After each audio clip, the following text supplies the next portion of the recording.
Fall is all about cozy comforts, and with Hero Bread, you can enjoy all your favorites and still hit your health goals. From breakfast bagels and meal prepped enchiladas to mouth-watering burgers and cheesy noodles. You won't believe Hero Bread's options have 0 to 5 grams net carbs and are high fiber from the taste and texture. And right now, Hero Bread is offering 10% off your order. Go to hero.co and use code FALL25 at checkout. That's FALL25 at HERO.co. All figures are per serving of Hero Bread. Contains 2 to 18 grams of fat per serving. See the product nutrition panels on hero.co for more information.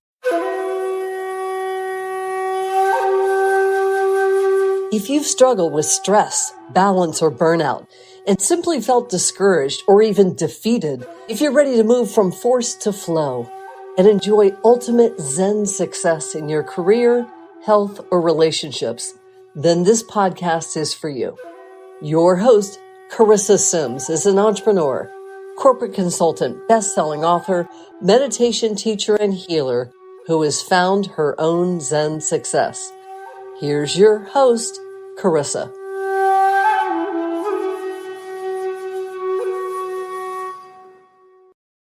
Today, I have the pleasure of speaking with Dr. Kelly Bohnhoff. Is that how I say your name? That's great. Okay.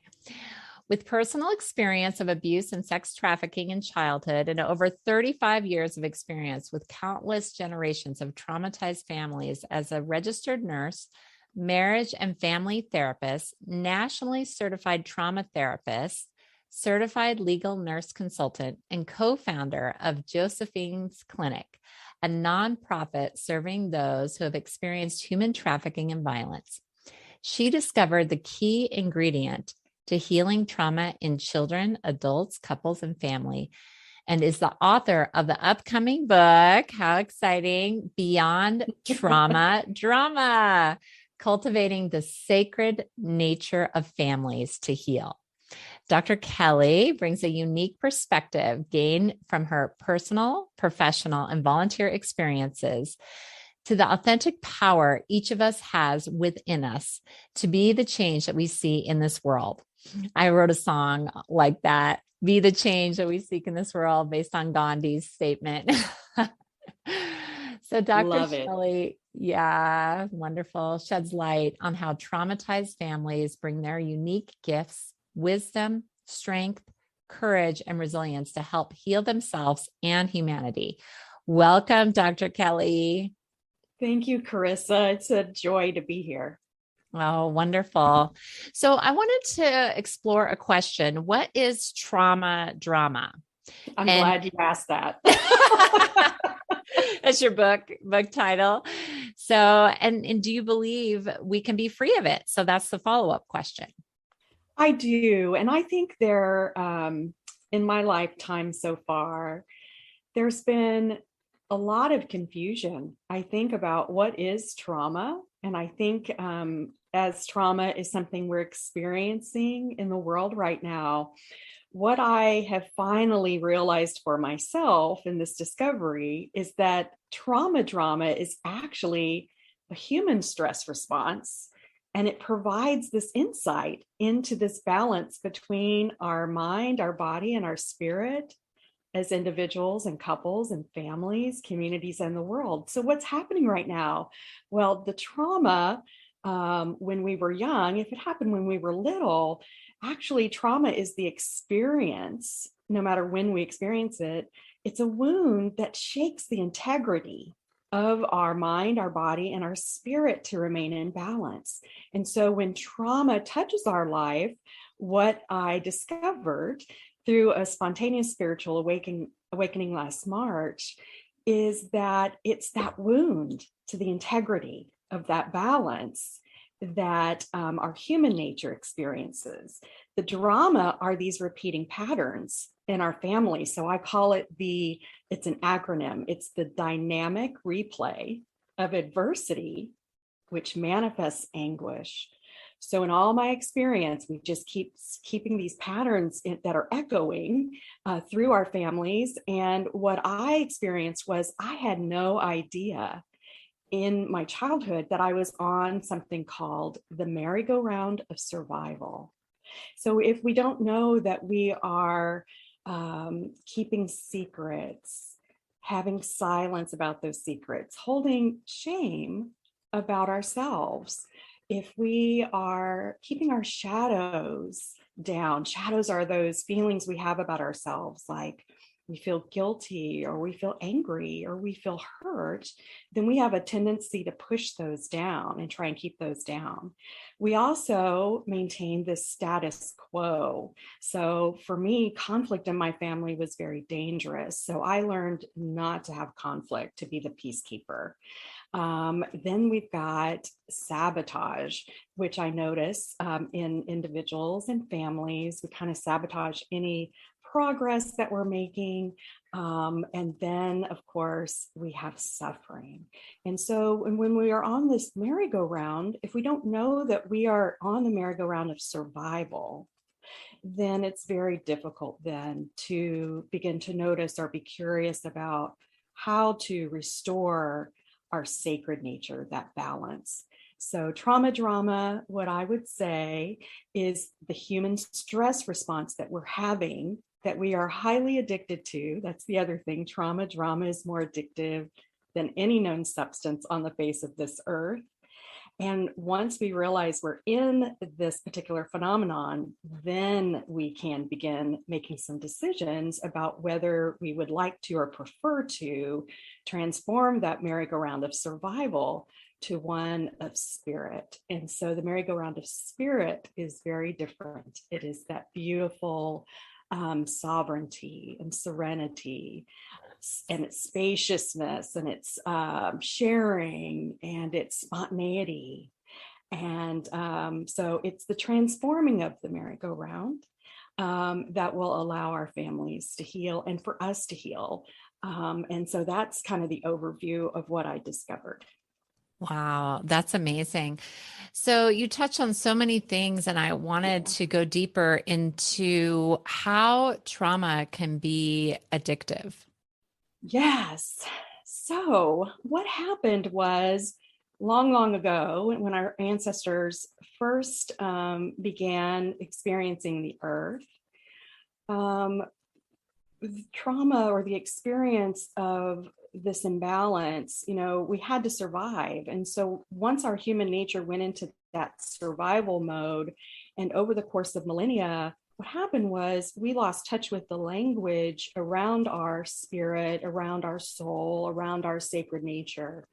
And what we have noticed so far, so I believe that humanity actually is not broken, that we are becoming the greatest expression of love we have ever known. And the events of the world, as we're experiencing them in the 21st century, and the changes in the energy around our earth, is allowing us now the opportunity to restore. But trauma drama, when you look at this echo that we notice in families, so the echo is the violence, the echo is the adverse childhood experiences, the disease states that we're in our mind and our body. These are just symptoms of trauma drama. And if you notice the patterns in families that just keep echoing the themes of trauma drama, we just are so addicted to those patterns and the way we feel that you notice it in our movies, you notice it in music, you notice it. I mean, we just pull all of that around of us. Yeah. So the internet, the social media. So just like sugar, or just like any other gambling, or just like any other kind of addiction, heroin, what we learn, our bodies learn that we need that hit. We need to keep that familiar balance of trauma drama. Why? Because our ego, our human nature is saying, I am not going to be able to keep it together. I'm not going to be able to understand how I think, how I feel, what I do, what I say, unless I'm in this space. And so that's that aha.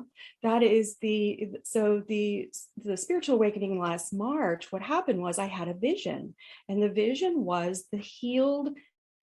So moving ourselves and our families from traumatization to harmonization. So I was given this beautiful gift of the world healed from traumatization, or this trauma drama, or this addiction to trauma drama, because it is a survival coping mechanism at the level of the world. And so if we can see it through that lens, and just consider the possibility of that resonating as truth for whoever can hear that, then we will move then in the direction of that beautiful energy of the rebalancing, the restoration of mind, body, spirit, and that those vibrational energies will begin and already have begun. I truly believe and know in my soul space that we are just turning into the divine timeline of healing for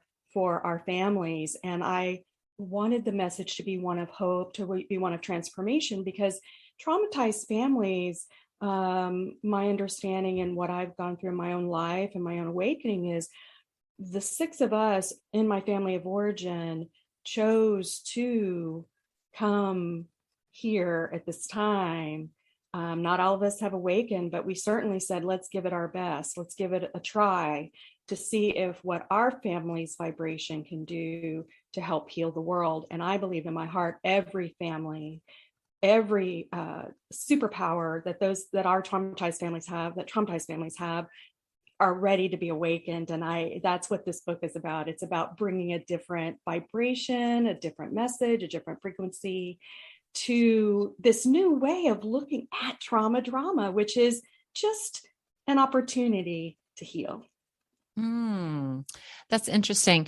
And do you find along with that people get entangled in those feelings, and also their identity may be associated with that? Maybe they get attention from other family, I don't know, or friends if they go to them, I don't know, or some people might hide it all like you did, maybe. Oh, we do hide it because that's how we survive. And we hide it also because of the shame is one of the most difficult emotions in our human nature to explore. I will say we can heal it. So I had someone ask me, well, how do you know that trauma drama has touched someone's life or the life of their family? And the first thing I say is, we know that immediately when we feel unlovable, unworthy, or not enough. All that means is that trauma drama has touched our lives and created an opening for us to believe in that. And we know immediately then we are out of balance with our sacred nature, because our sacred nature absolutely is beautiful, vast, loving, right? So I know immediately when there's an imbalance. Now I understand what I was seeing in my own life or experiencing in my life and the lives of the children and in the traumatized families over the last 35 years. I can clearly see what is happening. there is the quantum entanglement. There is the attachment to the identity of, and in my own life, being a mother, the best worker, the best daughter, the best wife, the best, just fill in the blank. And I was attached to that egoic identity. Why? Because I had no idea there was another way of seeing my experience. And that is the biggest opportunity I think the world has right now, is if we can see it from this new perspective as a human nature. See, these are natural responses from a human perspective to unnatural events, situations, and circumstances. So we are very strong and courageous and resilient, actually, in the face of those circumstances. So our sacred nature, when restored, is able to then bring that balance, open up our energy centers, bring healing back online. And then we are able to hold a state of beingness that is love. See, I think love is a state of being, not necessarily a state of doing or saying. Wow. As a mom, it's like hard to comprehend that. I know. Like, I get it. I've raised two children into their 30s, and I have granddaughters now.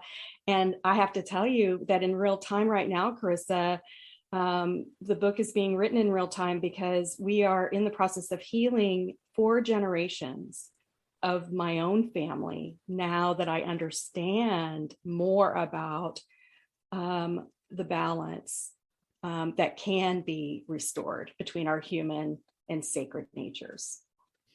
Yeah, that's beautiful.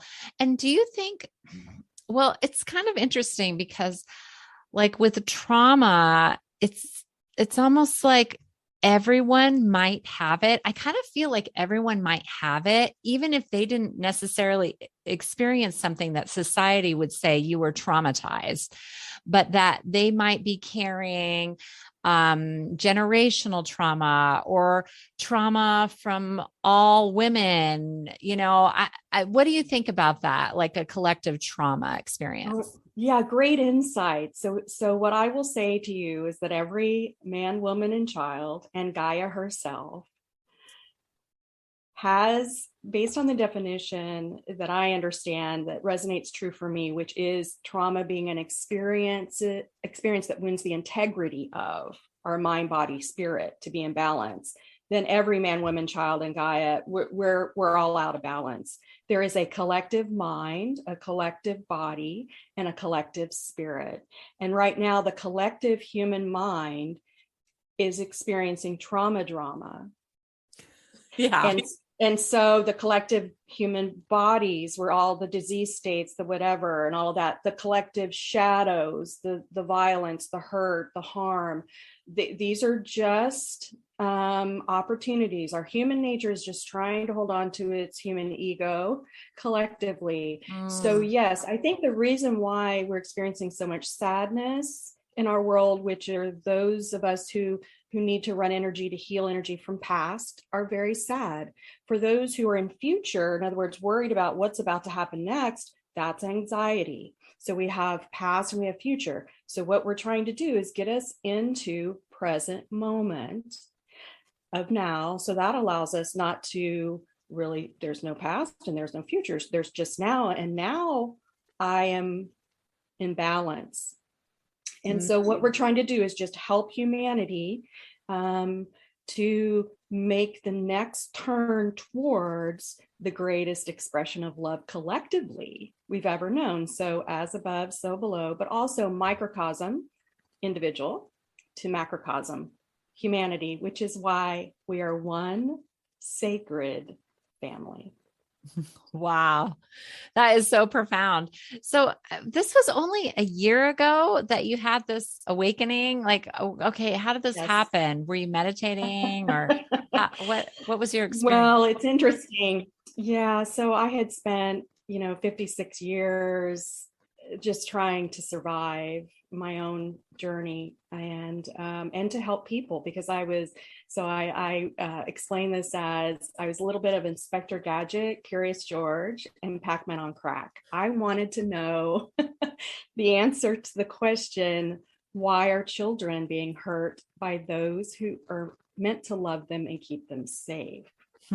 And I was determined to find the answer to that. As the COVID-19 pandemic occurred, I was serving as an essential worker. So I was moving around quite a bit in the community, still going into foster homes, still trying to manage things. And I came to that dark night of the soul. And I was so physically and emotionally overwhelmed by then that my life had been like a year. It had been, a couple of years kind of up to that point, but I had been holding on, even with 35 years of therapy, medication, so on and so forth. I hit the dark night of the soul so hard that I was very, very sick. And my life force chi was so low, and I didn't even know these words or any of this, that I just didn't know if I wanted to live. And I think that was a fair statement. And so I went to acupuncture. I had been in Reiki healing, and I had gone to see a shaman. I was looking into alternative ways to heal. And what happened in acupuncture is it opened all the meridians in my body. And when that happened, I could feel the shift. And I took a nap. And when I took a nap, I had the awakening, and I was able to move through and understand quite a bit. I felt intense love that I can't describe. And when I woke up, I went into about a healing crisis for about 12 days.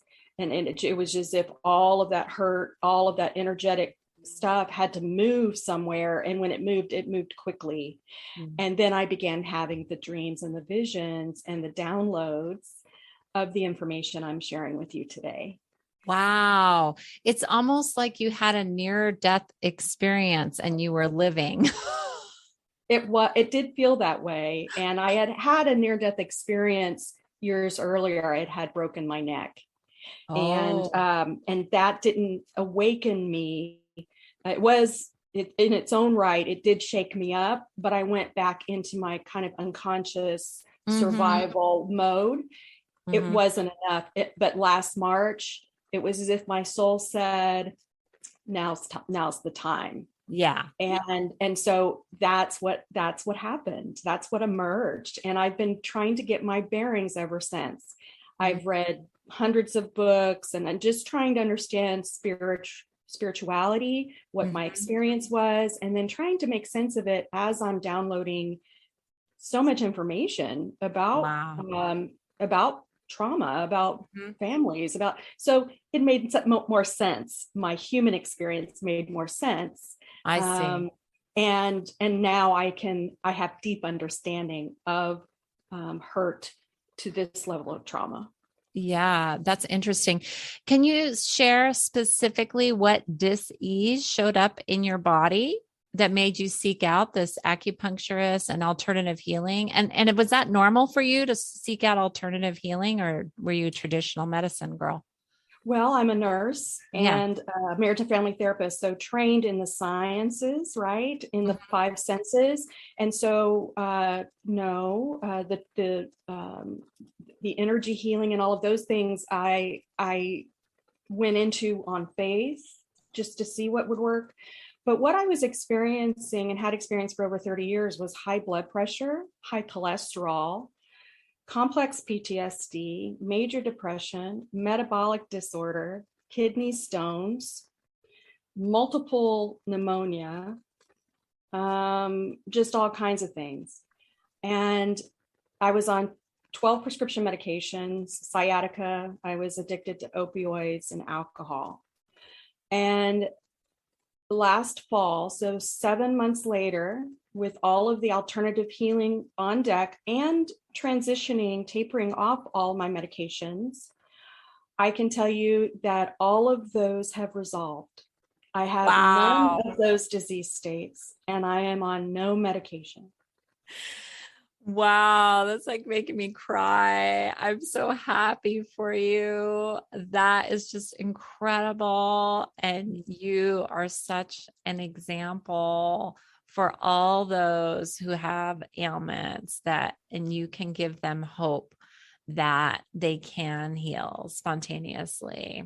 Yes. And so then did some of these symptoms start to increase, like once you open up the meridians and things that were dormant were coming to the surface?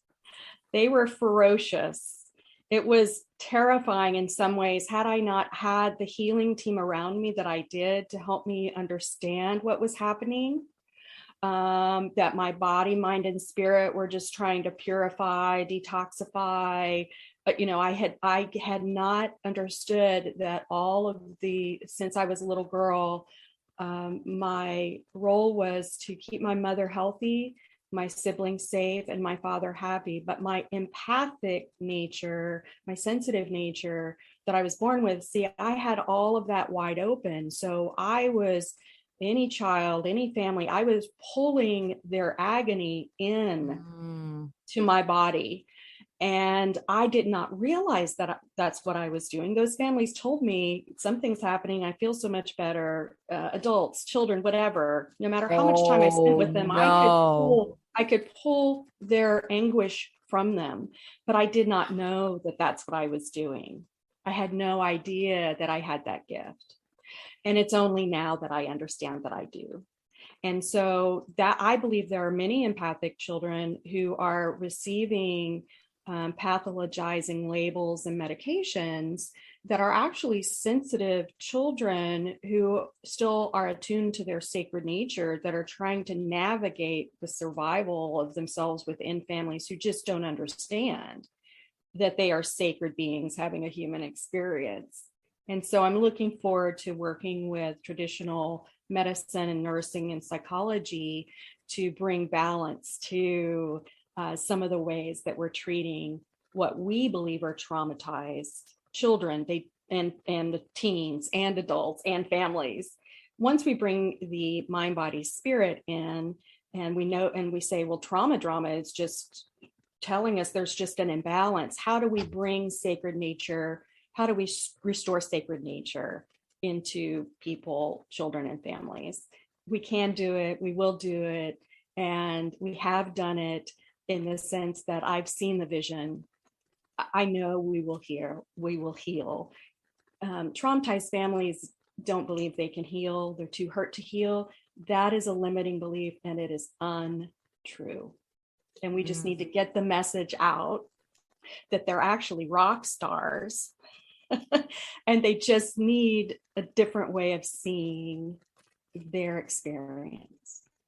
And when you were growing up, how did that trauma show up for you? Was it emotional, physical? Was it to your siblings? Like, did you witness it? How was it?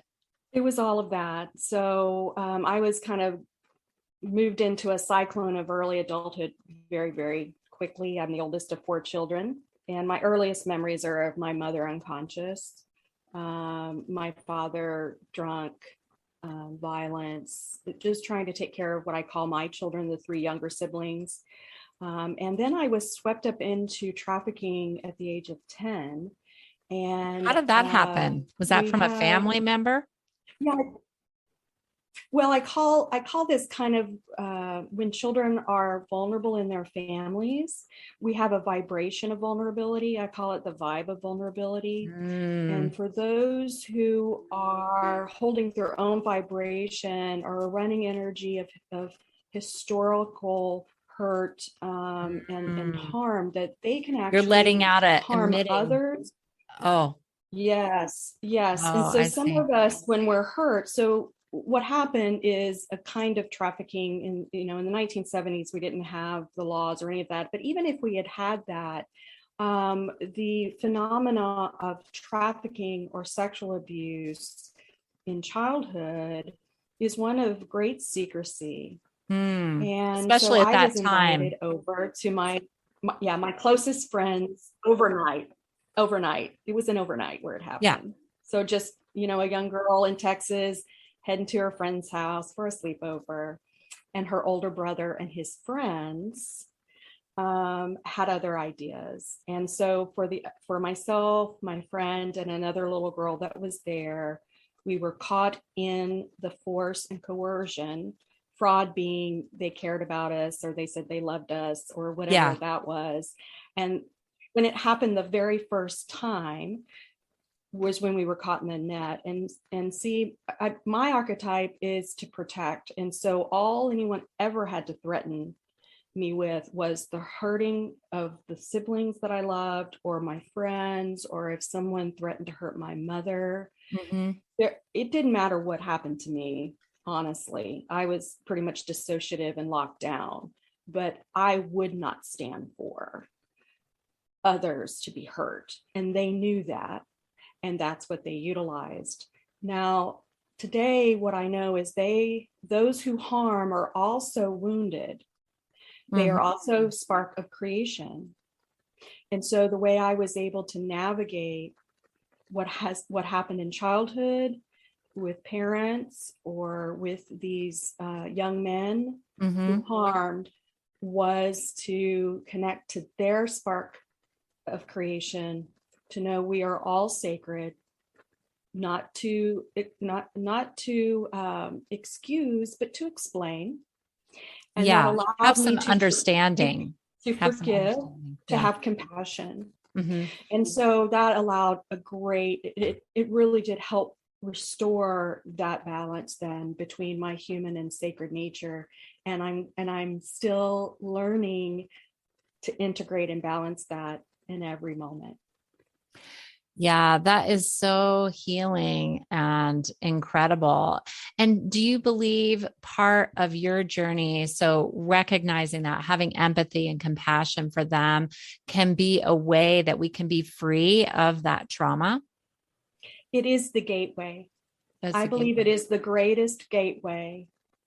And the other thing that I learned was something about self-forgiveness. And I know that those people who have been through similar circumstances to my own, that they may say something like, well, what do I have to forgive myself for?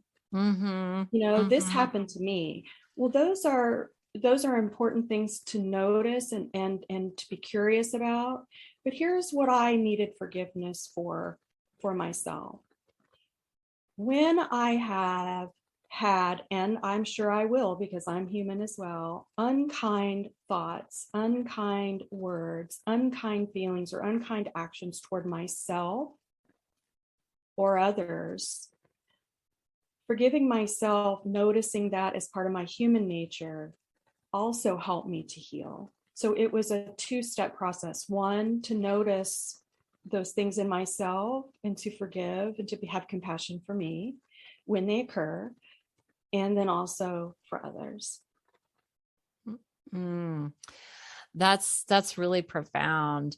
And I just want to share a little bit. I don't want to go too deep into it, but it's just kind of interesting. I find some parallels, not as deep as you, but in 2020, right before COVID, in February, I was diagnosed with cervical cancer. And part of it, I realized through my healing, was sexual trauma, rape, and abuse when I was really young, and then even a little bit older. And it was like kind of like that thing you were saying about like you vibrate at like this level and you attract more of it. And so, so there is that self-forgiveness, because there is a part of you that kind of knows that there's something about you that made them want to do this to you. And it not like it's how you dress or how you are, but it's your emanation. Like I believe from the third eye, you send a message that's a match to another person. And maybe, and now this is getting deeper spiritually, maybe in a past life, you were the person doing this to them, Correct. And it's like, realizing that, yeah, I'm just getting a chill right now from that truth.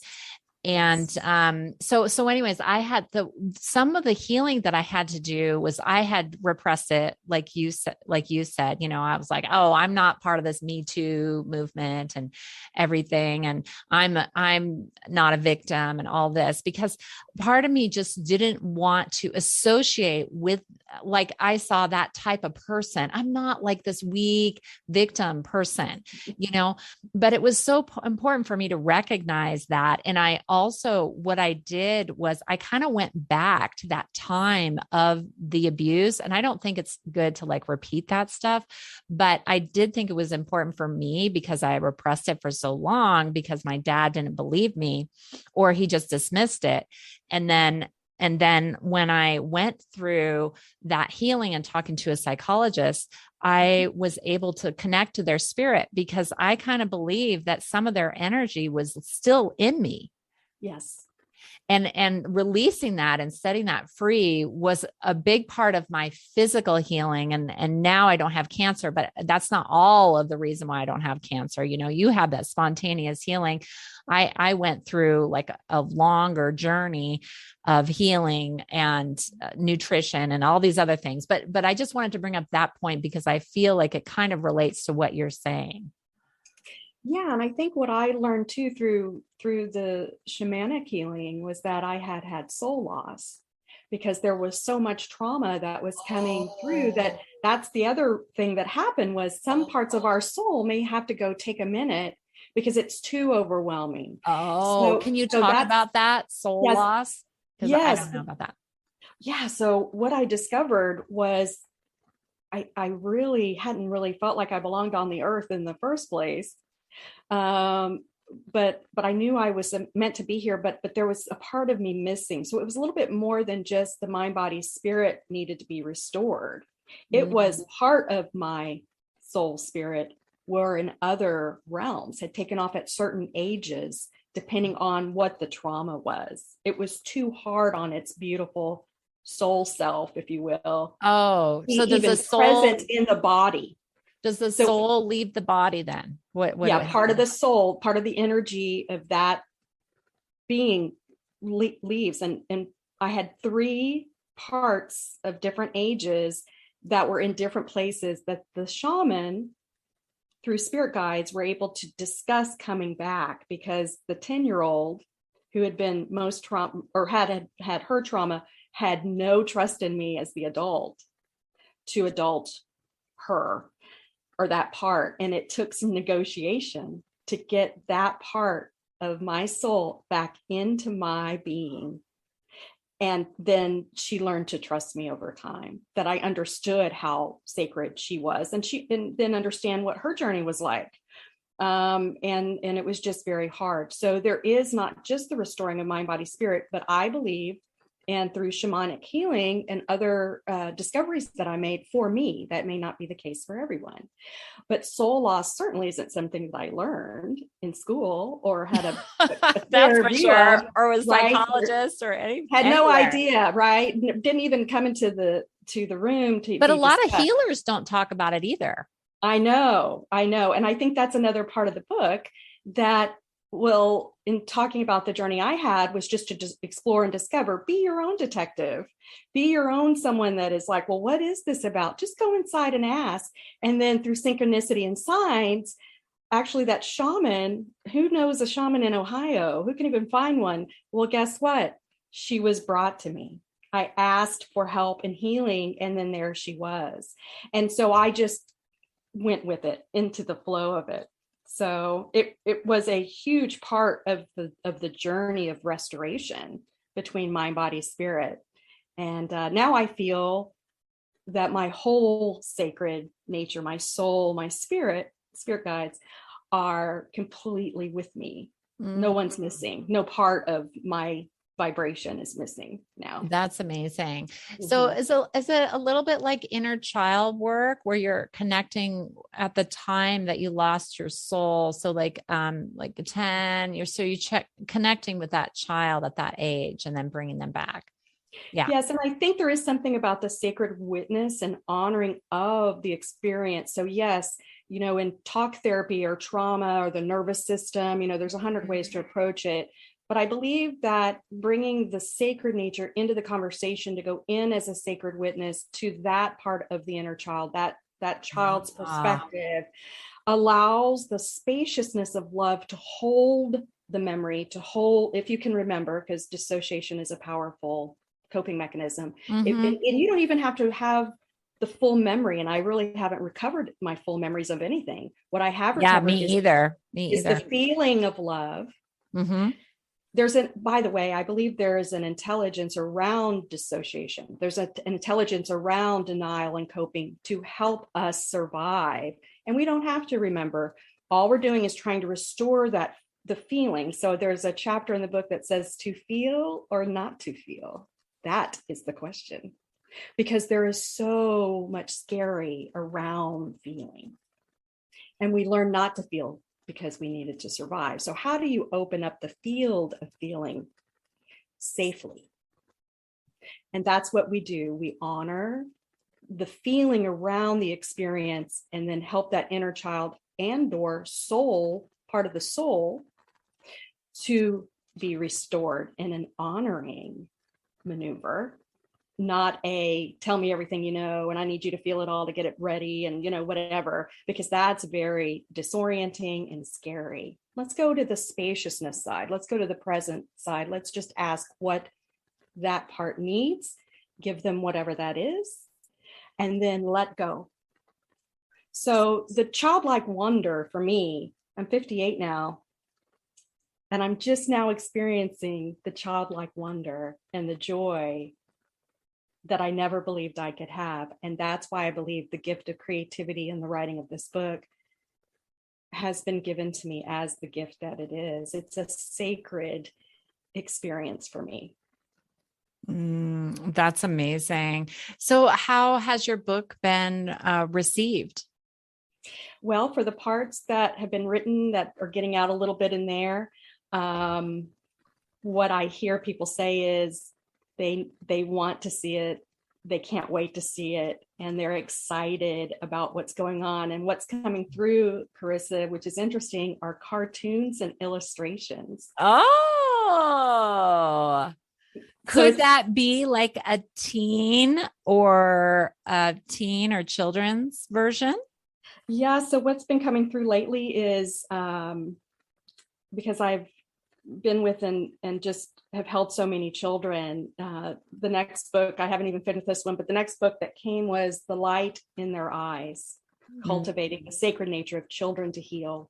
Because what I notice is that sacred nature, or what we call the light in a child's eyes, for those who've been touched by trauma so young, they may have even been created in trauma, gestated in trauma, mom was trauma, stressed, and then born into trauma. What I've noticed is the light in our children's eyes. They're sacred beings, but to try and hold on in a world of human right now, what I noticed is the light in their eyes dims between the ages of 5 and 6. And I would love to begin a new way of expressing ways, cultivating ways to maintain the light in our children's eyes from the time of conception, and then restore the light in our own eyes for those of us who have had those experiences. Yeah, that's interesting. I've heard a healer talking about this with a different perspective, as like when an abuser sees this child or person, they see their brightness, they see, and they want to merge with that and feel enlightened that way. I mean, it's really twisted, but it's just kind of interesting because they are maybe more enlightened, the people that have been abused, or more spiritually connected, and maybe people can feel that. So what I would say about those who are labeled in our society as abusers, victimizers, perpetrators, they are responding naturally to unnatural circumstances that they have also lived through. And they are unconsciously and subconsciously trying to restore their own sacred nature. They just happen to be doing it through harm. So I get it. Can you hear that? Connected me. Does that resonate with what? Yeah. So their soul journey, soul contract, soul whatever, just as we may have. So I have a bully, a terrorist, I have an unkind part. So the spectrum of emotion, our souls are sponges. So we're trying to experience the entire spectrum of humanity's experience and humanity's emotion. The other thing is, it's been my experience with my family of origin that we took on the thoughts and words and feelings and actions that were necessary to help each other evolve. Some of us harmed, some of us were harmed. However, all 6 of us are sacred, and we're just trying to remember that we are. So they were mirrors for me. They are my greatest teacher, and I honor, as difficult as this journey has been, I prefer to notice the sacredness and the sacred contract that they made with me to have the journey. That's how I choose to see it. It's so amazing that you can articulate this into words. Now that people have said to me too, they say the way you speak or your vibration, or there's something, we've just never heard it this way, or I've never understood it this way. You're simplifying very abstract spiritual understanding. Absolutely. In about 5 sentences. And I've had people say, did you know you were doing that? Did you realize that you're bringing kind of a lot of stuff down here where conceptually we can get to it, because that human beings are conceptual. Yeah. And I said, yeah, I guess I didn't realize I was. So I appreciate that you're saying that. But that's the vibe now that I'm in. And I couldn't be more grateful. Well, because you're more spiritual than like some healers and leaders and like, you know, leaders of church. Like, you just blew me away today. Like, you are so enlightened. I'm just like, you are totally awake. I mean, you are so awake. It's like, amazing just to hear you, to be in your presence. It's like, what a teacher you are. And it's been such a pleasure connecting with you and learning about how you heal trauma. I had about like 12 other questions, you know, that I didn't get to. I'm happy to come back. I'm happy to come back anytime. Oh, thank you. Well, you know, it's just profound. Like, I feel like I can say one thing and I'm just like, whoa, that's it. Oh my gosh. So I'll put your website and how to buy your book. Okay. What's the release date? Okay. So the release date is set for September 30th. And what I'm noticing is, because the generations of my own family are healing in real time right now, I believe some of that wisdom is meant to be in the book. And so it's unfolding in the now. Yes. So we'll see it together. That's the beauty of this. I have no idea in the end what it will look like, but I honor the creativity and the journey and the joy to be in this space. For me, is a miracle. Yeah, absolutely. So, well, much love to you on your journey and much success. Let's hope it's a bestseller to get your message out there. All right. Well, have a blessed day. Thank you so much, Carissa. Thank you for listening to this week's episode of Zen Success. I would love to get your feedback at zensuccesspodcast.com on what topics you'd be most interested in and what Zen success is to you. Thanks for listening.